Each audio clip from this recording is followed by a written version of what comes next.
Good evening. This is Crime Classics. I am Thomas Hyland. I'm going to tell you another true crime story. Listen.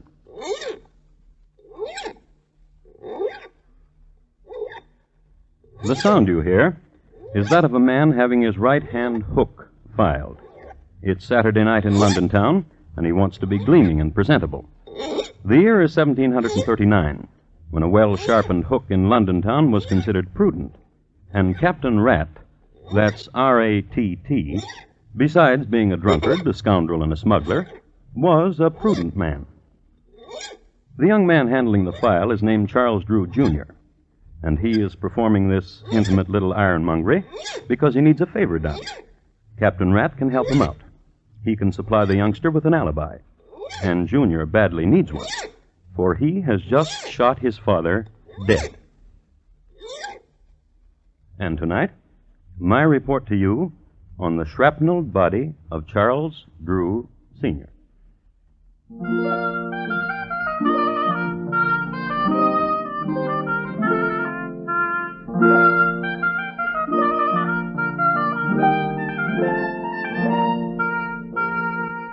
Crime Classics, a new series of true crime stories taken from the records and newspapers of every land, from every time.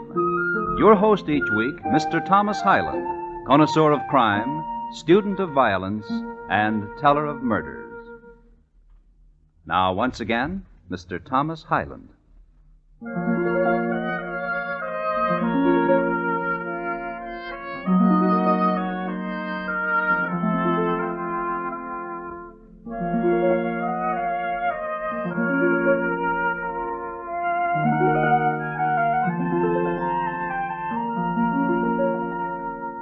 The year, as I've told you, is 1739, and the place, Long Melford in the county of Suffolk.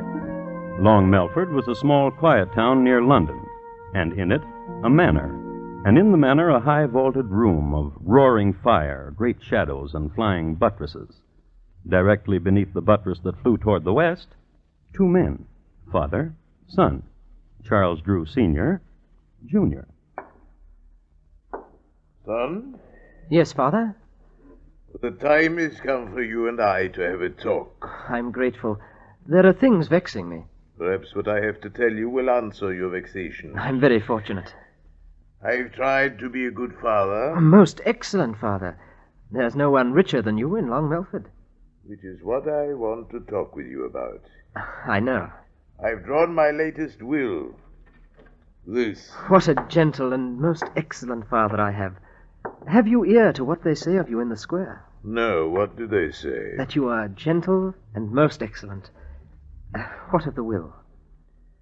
I'm leaving everything to your 5 sisters, and to you 6pence, to lend, to spend, to start your fortune.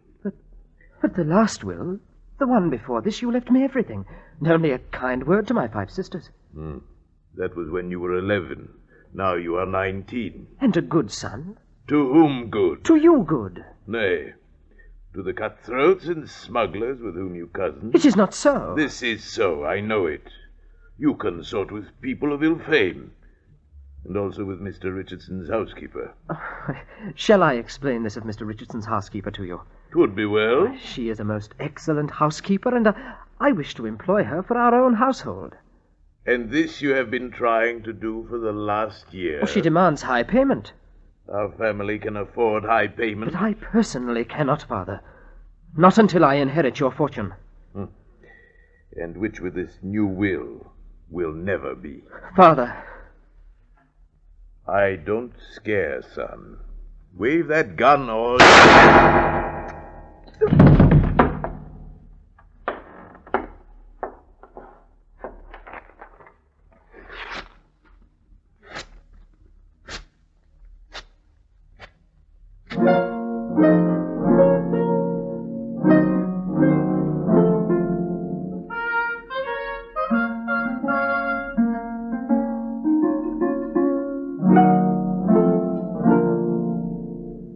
A smattering of intelligence concerning 1739 ballistics.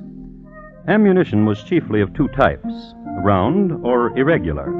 The former was manufactured by dropping chunks of molten lead from a great height, and when it reached the vat of water at the bottom of flight, it was round, due to centrifugal forces and gravity. Among men who puttered with this sort of thing, round shot was considered pretty fancy. Mostly, guns were loaded in this era by whatever iron junk was to hand. It should be recorded that Charles Drew, Jr. had stopped at a small junkyard on his way to talk with his dad.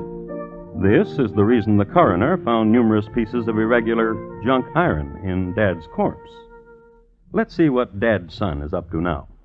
Scene, Ye Old Bunnery, a rundown bake shop on Abernathy Lane. The time, 2 hours later. Principals, Charles Drew, Jr. and a Mr. Humphrey, bun baker. What brings you to Ye Old Bunnery, Charlie? I want to know a thing. And that is what? Humphrey, how would you like £100? You were saying £100? All you must do is say you killed a man. I killed a man. My £100, please. You must say you killed my father. I killed your father. My £100. To the police. Charlie. £200 now, and £200 after you've been to the police. You killed your poor old dad, Charlie? With this pistol. Huh? Leave you to be a very rich man? If someone were to go to the police and said he killed my father, he would be rich too. With his neck in the gibbet. I would guarantee that the man would be released. Inside of a week he would be released. There are jailers who would release such a man, persuaded correctly, with enough money. A guarantee, I know a guarantee. Write me a confession that you killed your poor dear old dad. I will hide it. I will go to the police and confess the deed. If I'm still in jail in a week, I will tell the jailer where to find your confession. Wrap me up half a dozen of your excellent buns, Humphrey, and I will give you £200, plus the price of them. Thereupon, Humphrey plucked a quill from his favorite goose in the back goose coop, sharpened it, and presented it to Charlie. With it, the lad wrote out his confession, paid up, and left. Humphrey waited for his wife, got permission to leave the shop, stopped at his house for a moment, then walked into the local constabulary and made history with this statement. If you boys are looking for a corpus, try 26 Bloom Street. If you're wondering what his name is, it's Charles Drew Sr. If you're wondering who did the murder on him, it's me. And my name is Humphrey.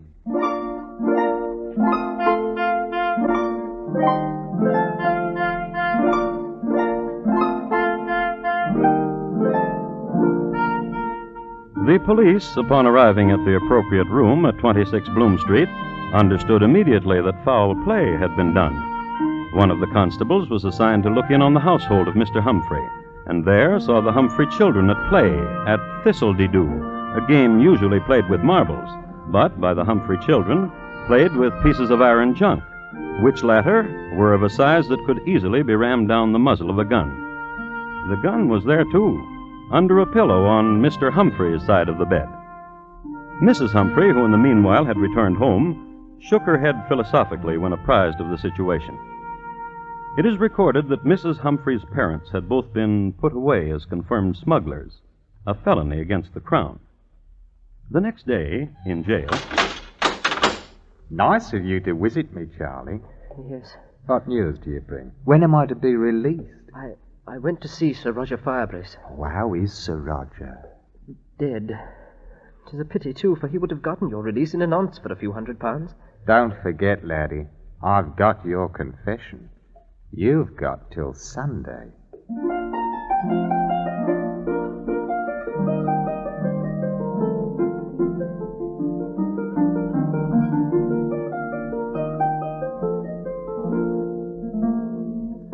The youngster, however, knew another man of note, Sir Chauncey Fenwick.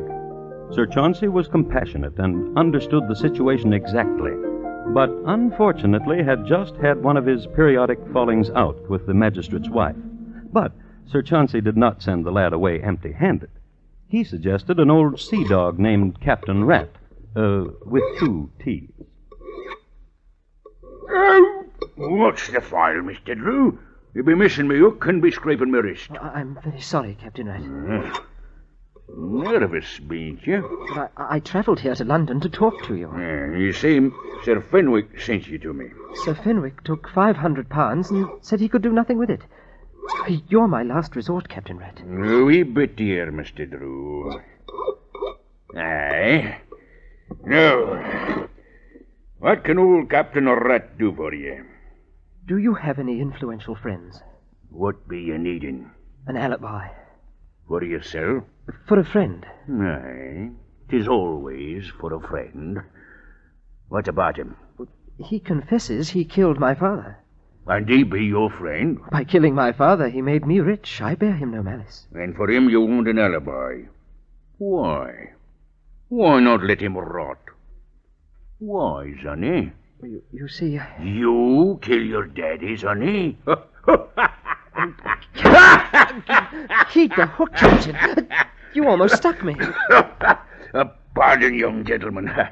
An alibi you want, is it? For a friend, To say what? That my friend is making a mistake.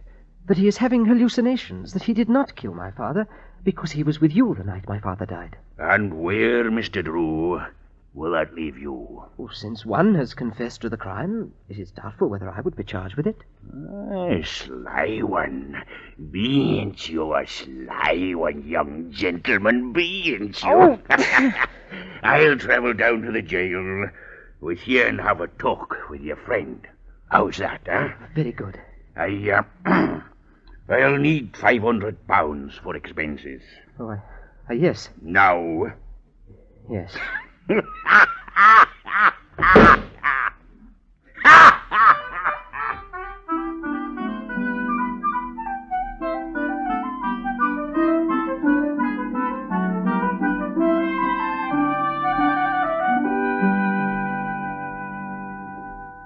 It is wasting a Saturday night and all, coming down here to the dungeon speaking to you, Mr. Humphrey. But I don't mind. And you're going to furnish me an alibi, Captain? This be a strange one. I explained it all to you, Captain. You kill your dad. This one here says he done it. Now the both of you want me to say he couldn't have done it because he was with me. That lad thought it up. He's the bright one, not me. My plan will work. By the time you get Humphrey out of here and the police begin to dig about again, I'll be in Paris. Lost. I will change my name, and with my fortune I can... For your fortune, I will do it. I gave you £500. Bah, the pittance. Your fortune, Mr. Drew. Except what he's promised to me. What about it, lad? No. Bah. Taylor! Pleasant talking to both of you.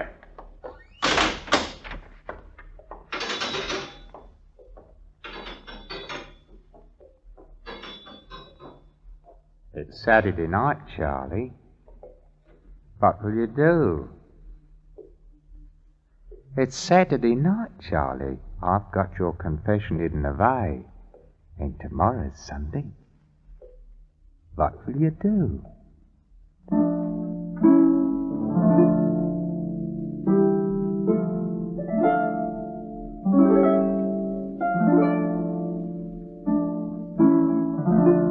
And they looked at each other there in the dungeon, the jailed and the young visitor. And the question hung there. What would Charlie do? It's Saturday night, and tomorrow is Sunday. What will you do, Charlie?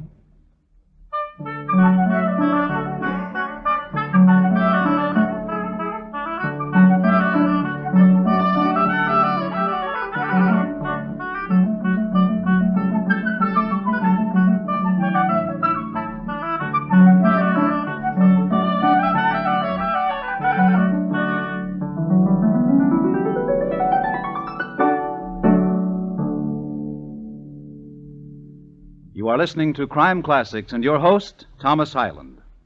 Tomorrow night, hear the premiere performance of 21st Precinct, a new hard-hitting mystery series revealing the inner workings of the world's largest police force. Precinct, produced by CBS radio team that gave you Gangbusters. It's a program you'll want to listen for every Tuesday night on most of these same stations. Premiere performance tomorrow night on CBS Radio. And now, once again, Thomas Hyland and the second act of Crime Classics and his report to you on the shrapnelled body of Charles Drew, Sr.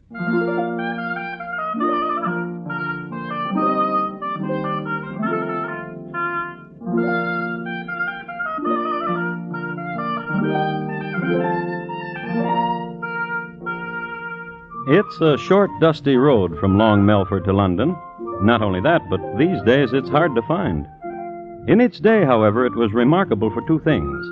The brothers Shoe Spooner, Dick and Harry, who embarked on a career of highwaymanship on the morn of June 3, 1735, were hung on the eve of that same day from the highest branch of an elm at a fork on Long Melford Road. The other historic feature of Long Melford Road is the fact that on a Sunday morning, a young murderer, Charles Drew, Jr., and his lady love rode a coach down its ruts. Oh, he's a ranting, roving lad. He is a brisk and a bonny lad. Betide what may, I will be wed and follow the boy with the white cockade. Liz. What is it, dearie? Shut up. Everyone's singing that song, dearie. It's the rage. Please, shut up. Oh, Duck, what's the matter? You're the cause of it all. Of what, old Duck? By killing my father. You wanted a way to have all his money? I told you a way to do, that's all. Yes. Oh, Duck, dearie. You'll see when we get to London what a time I'll show you. Make you forget. Since I've killed him, I've done everything wrong. Will you listen to Liz again? Will you? Surely I'll listen, Poodle. Oh, Duck. Monkey. Will you listen to Liz? Surely. When we get to London, we change your name, and you forget about Humphrey. But if I don't get him out of jail tonight, he'll show the police my confession. But you'll be in London. Start forgetting about him right now. All right.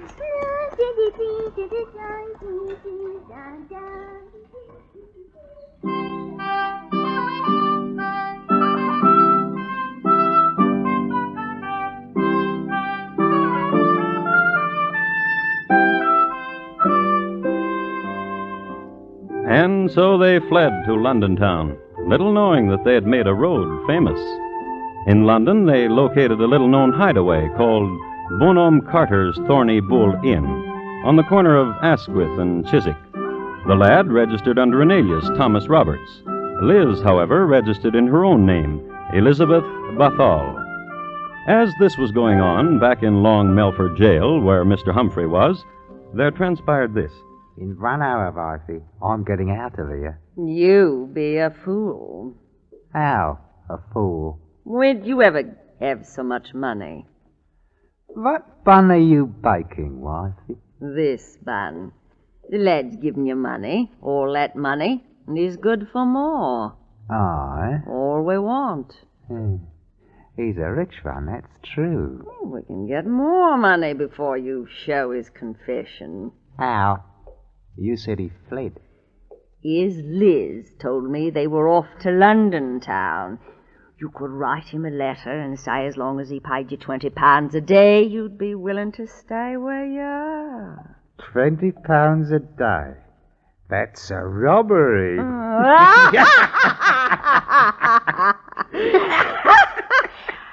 I will go to London and find Master Drew and present him with the letter. How will you find him? I will ask here and about of him. London, eh, Vifey? London. What of the children? Mrs. Nickelrod says she will take care of them. And you, alone in London?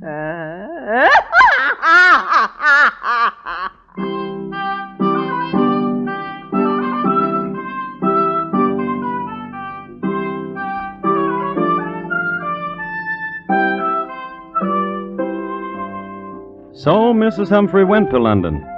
A few observations about Mrs. Humphrey. Wash away the flour and the excess dough. Put on long sleeves to hide the muscles made prominent from kneading bun dough. Comb the hair, exchange shoes for boots, and Gertrude Humphrey was rather presentable. When she went to London, Mrs. Humphrey did all of these things, plus making a mental note not to laugh too much, not only because of the horrible sound she made, but also because of the mischievous twitch it brought on, which she could not control. So, Off she went to this place, to that, to this pub, to that, asking for a Mr. Drew. I should like to comment here that in 1739 the gin was of an excellent Holland distillation. However, its chemistry had a peculiar reaction with Gertrude Humphrey. Though she fought it, and though she laughed not at the most hilarious joke, including the historically famous one about Lady Mumbly and the Troubadour, the gin caused her to twitch mischievously. This attracted to her London dandies, who plied her with more Holland gin, and who promised her help in finding Mr. Drew, and who never did. But Gertrude never lost sight of her mission, and one night in a pub in Covent Garden... Mister. What's your pleasure, dearie? Well, now, dearie. I want a gin. Gin for the lady. What's your name, dearie? Gertie. Gertie. Aye. Here's your gin, Gertie. Drink up. Well, now, dearie. Is your name Drew? Is that what you want my name to be? I'm looking for Mr. Drew. Mr. Drew! Is there a Mr. Drew? Yes. Oh, now, Gertie. I'm the one that's bought you the gin. Yes. My name is Drew. You ain't the Drew I'm looking for. Oh, now, why do you say that? Here now, lad. I'm the fellow who's bought her the gin. Here's a guinea, my lad. Find another lady who likes gin. Oh, I will, that governor. Thank you. Bye, Gertie. Oh, now, why do you weep, pretty one? You're so beautiful. Always crying beautiful things. Gin for the lady. Now, stop that weeping. Here's your gin. I say, mischievous wink you have. Is that truly your name? Truly, Ladybird, it is. Ladybird. And you were looking for me? Ladybird. Well, my name is Drew, and you shouted for Mr. Drew. So beautiful you are. What do you want of me? I've a letter for a man named Drew. Really? Oh, I want you, David. I really do. Then give it to me. You must turn your back now. Right you are. Yeah. Oh, you want a conniver, you are.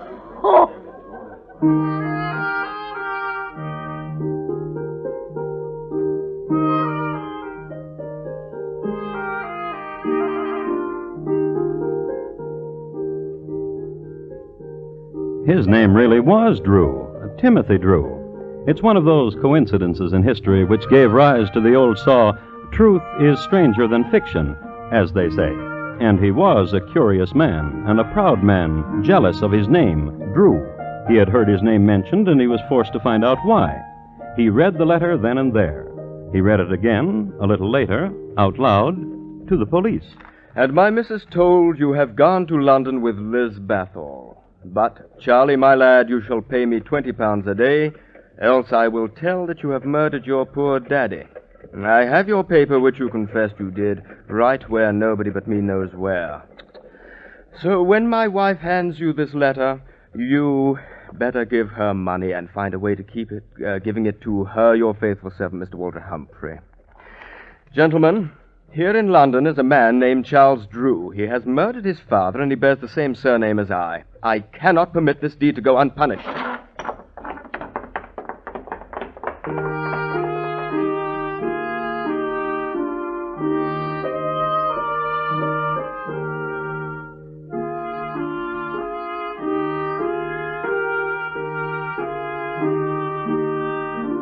Even in 1739, the London police were thorough, and, goaded by the enormity of the crime and spurred and accompanied by a man whose name had been besmirched, they combed the alleys, hostelries, pubs, dens. It was late on a moist Thursday morning when Timothy Drew happened into Bonhomme Carter's Thorny Bull Inn on the corner of Asquith and Chiswick. Bonhomme Carter denied the presence of a Mr. Charles Drew, but affirmed that a Liz Bathall was most certainly a guest there. He directed Timothy to Liz's chambers. Who is it? Open the door. No games, dear. It's too early. Who is it? A representative of the police. Why didn't you say? May I come in? If you be the police, you can do anything, ain't that so? Thank you. I ain't done nothing. Is your name Elizabeth Bathall? It is. Do you know a man named Charles Drew? What's he look like? I don't know. Then how can I tell if I know him? Here, what sort do you take me for? There's no one in me closets.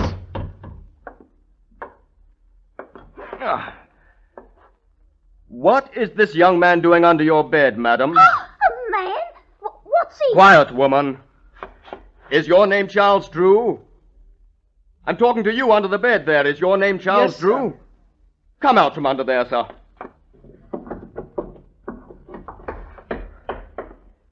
That's right, sir. My name is Charles Drew, sir. And did you kill your father? It would be a small life living as I have been. Yes. Yes, I killed my father.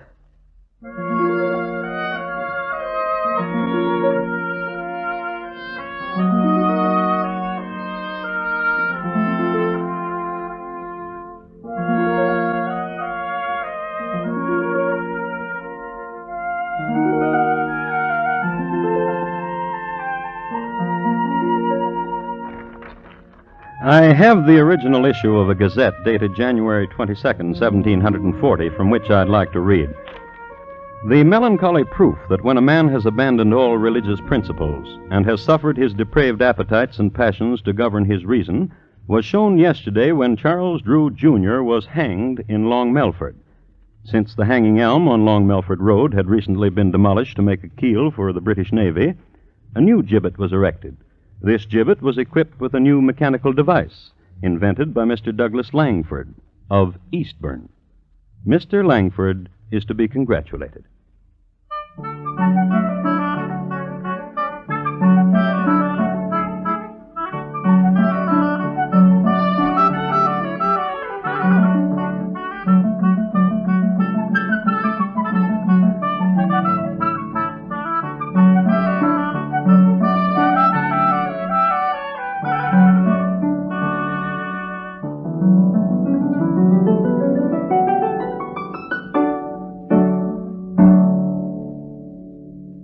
In just a moment, Thomas Hyland will tell you about next week's crime classic. The shrapnelled body of Charles Drew, Sr., tonight's crime classic, was adapted from the original court reports and newspaper accounts by Morton Fine and David Friedkin. The music was adapted from themes of the period and conducted by Bernard Herrmann, and the program is produced and directed by Elliott Lewis. Thomas Hyland is portrayed on radio by Lou Merrill. Charles Drew, Jr. was played by Terry Kilburn, and Liz by Betty Harford. Featured in the cast were Paul Frees, Ben Wright, Irene Tedrow, William Johnstone, and Anthony Ellis. Bob Lamont speaking. And here again is Thomas Hyland. Next week, the office directly below that occupied by Oliver Wendell Holmes is the scene of a catastrophe. The place, Harvard Medical School. The time, 1849. My report, on the terrible deed of Dr. Webster. Thank you. Good night. It's big news when a former publisher, soldier, and congressman, the famous son of a famous father, stars in a new radio series. And this Wednesday night, you'll want to listen with all your might when CBS Radio stars Will Rogers, Jr. as Rogers of the Gazette over most of these same stations. Rogers of the Gazette tells the story of a small-town newspaper editor, what he stands for, and also what he refuses to stand for. Premiere performance this Wednesday on CBS Radio. Stay tuned now for Gary Moore with Arthur Godfrey's Talent Scouts, which follows immediately over most of these same stations. And remember, America now listens to 110 million radio sets and listens most to the CBS radio network.